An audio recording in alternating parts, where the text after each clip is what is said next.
Hey there gamers, my name's Fancy, and today I'm going to talk to you about the new blog post that Jagex put out as of February 15th regarding the PvP Arena.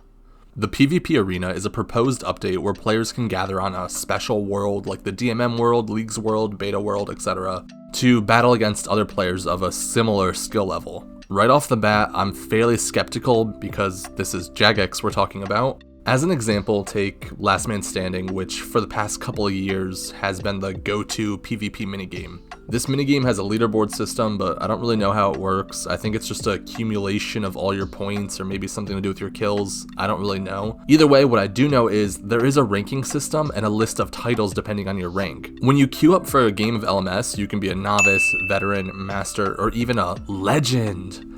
And now, while that's nice and all, it's completely made up. Completely. My account has a score of over 2,000 when I look it up on the high scores, and when I queue up for a game, I am a legend.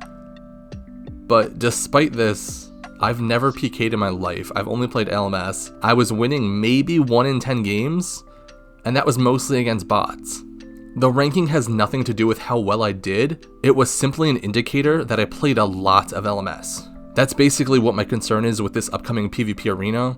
If it's not properly managed with an ELO or MMR system, fights will be massively imbalanced, and that just isn't fun for anyone. Of course, when something first comes out, there will be an adjustment period where the good players will have to take time and, basically get to where they need to be, and things just need to work itself out, but that should just be an adjustment period and not the whole thing, so fingers crossed. I scrolled down a bit more and it says rank points are simply based upon winning a random queues match.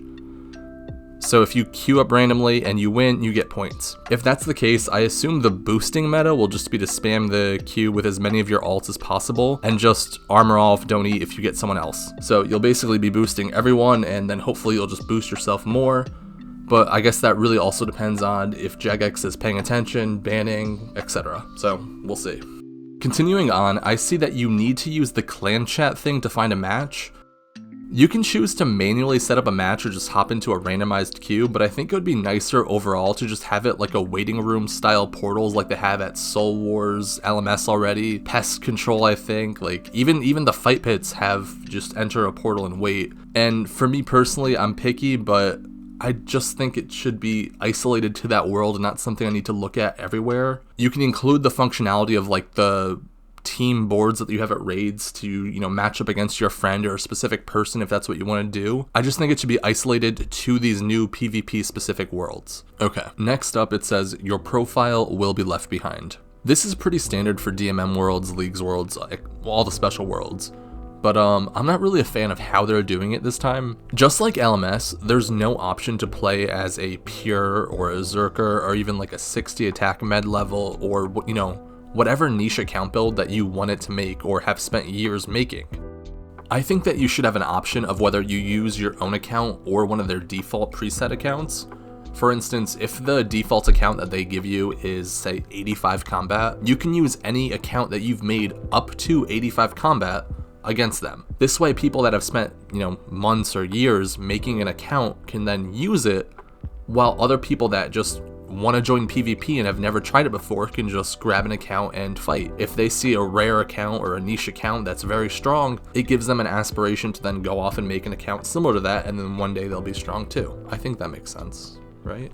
Continuing on the presets, the stats actually seem really annoying to me. For instance, you're given 95 strength, range, or mage, and while that's a nice high number, the vast majority of players are familiar with playing at 99 in that skill. So I imagine there's far more players that know, an AGS's max hit at 99 strength than at 95. So Jagex is just kind of forcing a small bit of relearning for no real reason. I don't think it impacts something like brewing down for Mage. I think you can still use all the same spells or all the popular ones, just Ice Blitz or Blood Blitz after being brewed, but it's just a minor point. It's just doesn't seem necessary to me, and it just seems odd. The other aspect of this that I really don't like is that you can't just tribrid, which is one of the most popular PKing styles. You're forced into these specific archetypes that really just don't seem thought out. I mean, who wants to PK with 95 range, 70 attack, 80 strength? Not to mention, once a meta is established, one of the archetypes will be removed almost entirely. Everyone's just gonna pick the stronger two. I'm personally gonna guess that it'll be Mage that's gonna be useless, because of how powerful something like Carol's or Black Dehides are at preventing magic damage while also having moderately high melee defense. It's not great to be hit by an AGS and Dehides, but it's a lot better than being hit by an AGS and Mystics. Range also just seems very strong in general. Rag bolting has always been a thing, and I don't think that'll stop. And I think just having the melee option is going to be the secondary, because that enables you to use things like claws, DDS, anything like that. Whereas with Mage, I guess you can stun and run away, like snare and run away. You're in robes and you're just gonna get rag bolted, and the rag bolting is gonna out DPS your Mage. Even if you try and farcast, I don't think it'll work. So I think Mage is just gonna be useless, but we'll see. Maybe someone will do good with range and Venge or something. No, you can't even range and Venge. You'd have to Venge as your primary and then range as your secondary, which would be terrible. Yeah, you can't even, with Mage as a secondary, that means you can't even like barrage as a secondary. That just seems Mage just seems incredibly bad then. Weird. Okay, moving on to the 1v1 tourneys.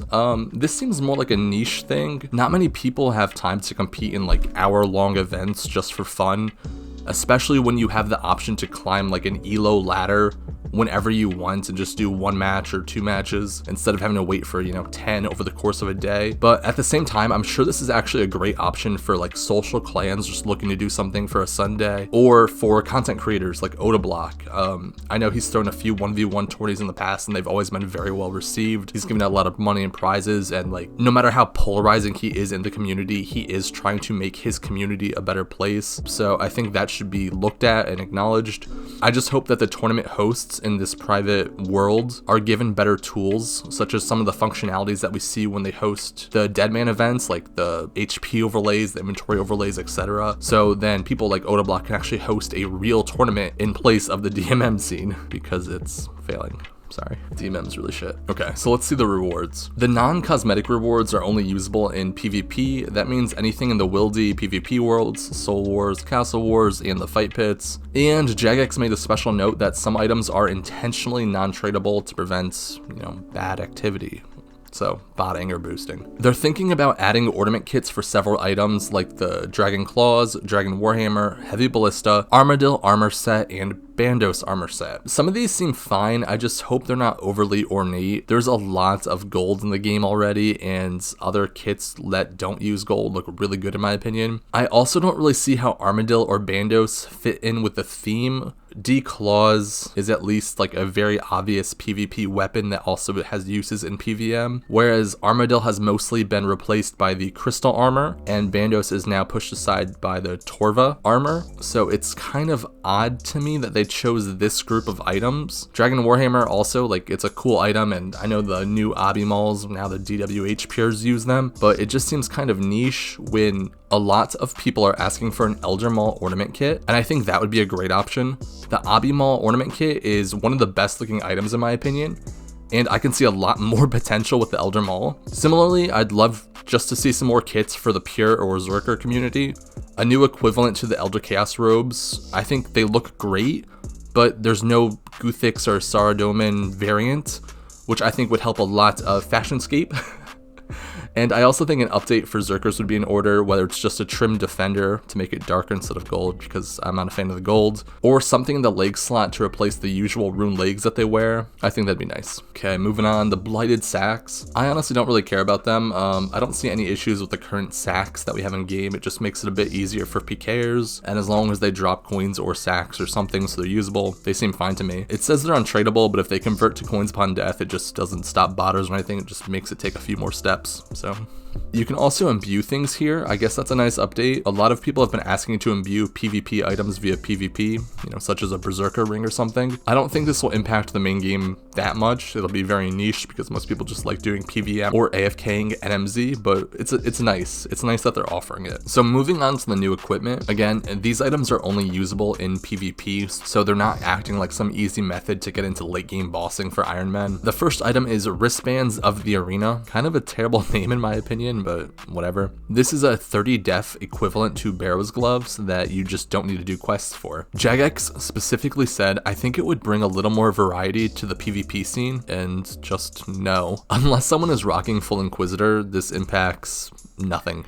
30 defense is just bad because the huge damage spike you get at 42 defense. 42 defense is only 3 combat levels past 30 def, and it gives you access to Void Armor and Void Elite if you're above 100 combat. You get Fighter Torso, you get Rune Defender, you get Rune Boots, which are just cheap and better than other options, but manacles do exist, I will concede that. You get the D-Hide Tops, which is, the best range accuracy. You get Dagon High Robes for the best mage accuracy for Berserkers. You also get Third Age Robes, which are very important because they look amazing. And then you even get small things like God Rune Armor, like Zami Plate Legs, which give +1 prayer over normal rune legs. So there's a lot of advantages to 40 defense that 30 defense just doesn't have, and they're so close in combat level, it just doesn't make sense. Next up is the Centurion Cuirass. This is basically a fighter torso without having to do Barb Assault. Also does have a 40 defense requirement, which is weird because they were just pushing 30 defense the last item. What's actually very interesting about this is that it has higher melee defense bonuses than a fighter torso, but it has basically no ranged defense at all, where a torso does have good range def. Without any additional attack bonuses over the torso and the same +4 strength, I honestly would be surprised to see this become popular, seeing as Barb Assault is only an hour or 2 grind. You can just pay to AFK through it if you need to, and range happens to be like one of the most prevalent attack styles, so I think range defense is fairly important.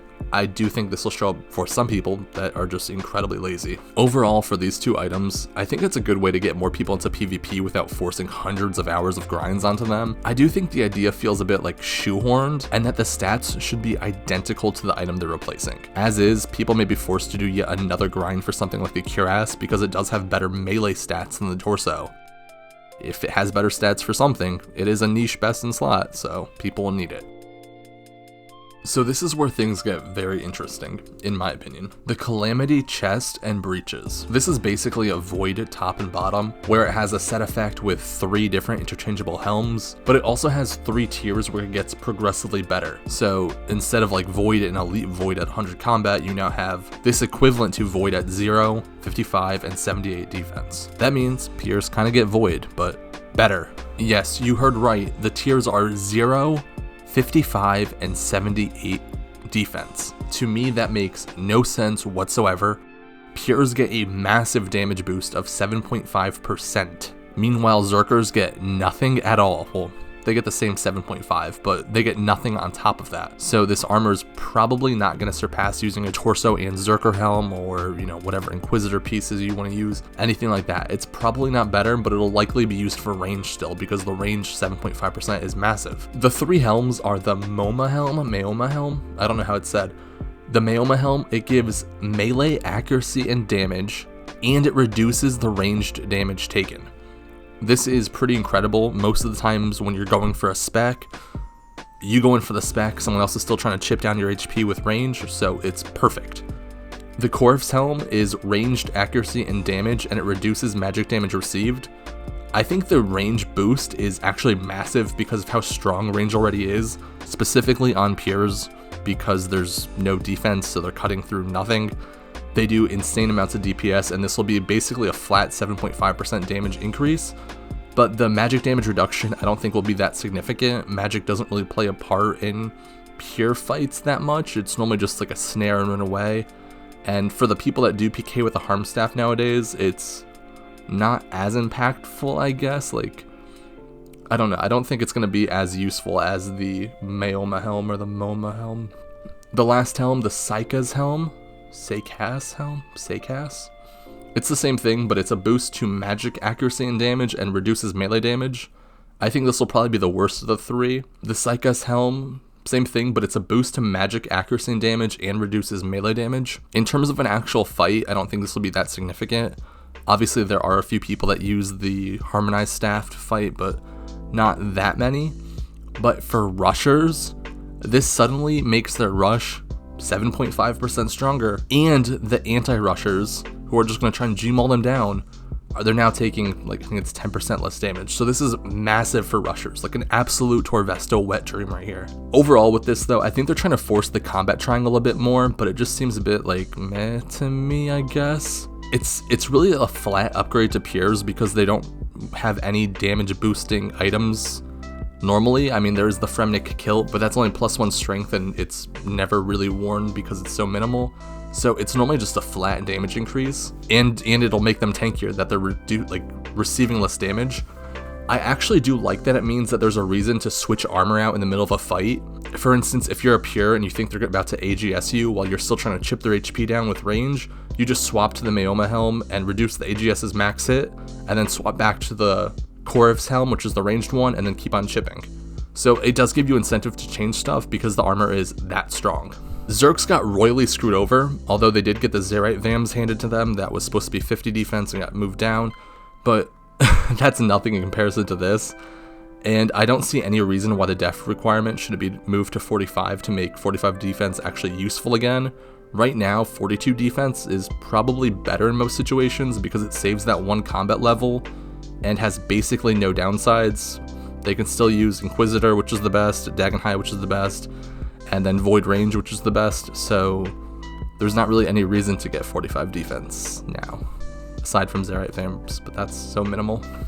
For the next item, I'm going to read the blog post exactly, just so there's no confusion or think I'm embellishing anything. While wearing the Charged Amulet of Souls, and this is me just talking, it does take a Fury, an extra Onyx, and then a new Amulet of Souls scroll, which is charged with Soul and Death runes, so it costs a bit of money. If you take damage in PvP that would normally kill you, you are granted another life. You will recover from the lethal damage with 5 HP, curing any poison or venom in the process. This effect has a 15-minute cooldown. Whoever thought of this should never be allowed even to think about the wilderness ever again. This item basically completely invalidates any KO weapon, and it will just end up with someone hopping to an alt for 15 minutes while they recharge it, and that alt, they will again be using this item because it is that good. The only way I can ever see this being remotely balanced is if it blocks teleports for 30 seconds or something like that, so people have an incentive to actually use continually high DPS items instead of just one massive hit, like an AGS. But even then, that just seems so stupid and it invalidates the AGS entirely, which is literally its entire purpose is to be like the best PvP weapon. Hello? Like, what are they doing? Like, what's the point of using an AGS if after you use your AGS, someone just teleports out after getting a free life? It doesn't make sense to me. I think they need to be unable to teleport afterwards, and even then it's just so unbelievably broken. I can't fathom this. Like, whoever thought of this, I don't get it. Like, yes, you're risking more money, but like if you're a med level risking, I don't know, 500 mil at revs all day long, this is nothing. Just take your free life, you die, you come back, that means your teleblock's gone, right? So then you teleport out, you're safe. Or anyone rushing in like max ancestrals, you just can't get anti-rushed because after your rush, this thing will save you if you die and then you teleport out. I don't know, I think this is just such an absolute garbage idea. Next up are Thaw Potions, which are something that will grant immunity from binding for 10 seconds, which is actually a really incredibly strong item because you can use it immediately after you're unfrozen to prevent a refreeze. That can give you an opportunity to gain momentum on your opponent, and then from there you can just snowball a fight.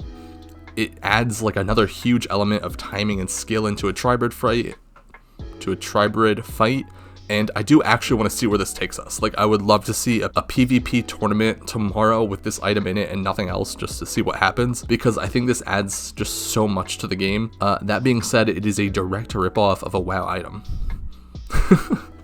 Okay, the last item. They are thinking about adding a left-click teleport into the game. The only available left-click teleport that can be used up to level 30 Wilderness right now is the Royal Seed Pod, a reward given to players after completing Monkey Madness 2.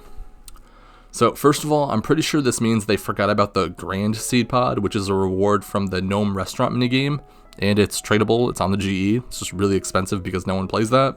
That being said, this seems like a weird option to introduce like a new item to allow people to teleport up to 30 wilderness, because the vast majority of people that can't teleport up to 30 wilderness are peers, and if Jagex wanted peers to be able to teleport there, they can just let peers start Monkey Madness 2 and not take Darrow's training experience, and then they wouldn't need to introduce a new item whatsoever. That being said, even if it is a new item, I'm kind of fine with it too. I personally just use menu entry swapper with my glories, but I guess if it's not necessary anymore, that's a good thing. This will help out people like Irons or any niche build who want to explore the wilderness or do some Wildy Slayer, but don't have a glory or don't have a seed pod to get that easy teleport just in case they're attacked. So it does have some benefits. I don't hate the idea. I just think it's give us the seed pod. So overall, my general thoughts is that I think this has the potential to do a lot of good for the PvP scene, but it really just depends on what Jagex does with it and how they actually manage it. If they push, they can easily make it something like a ranked PvP ladder with monthly or seasonal resets and rewards and all that fun stuff, but if they just let it sit, it'll probably just be boosted just like BH was, and it'll be removed in 2 years. So we'll see.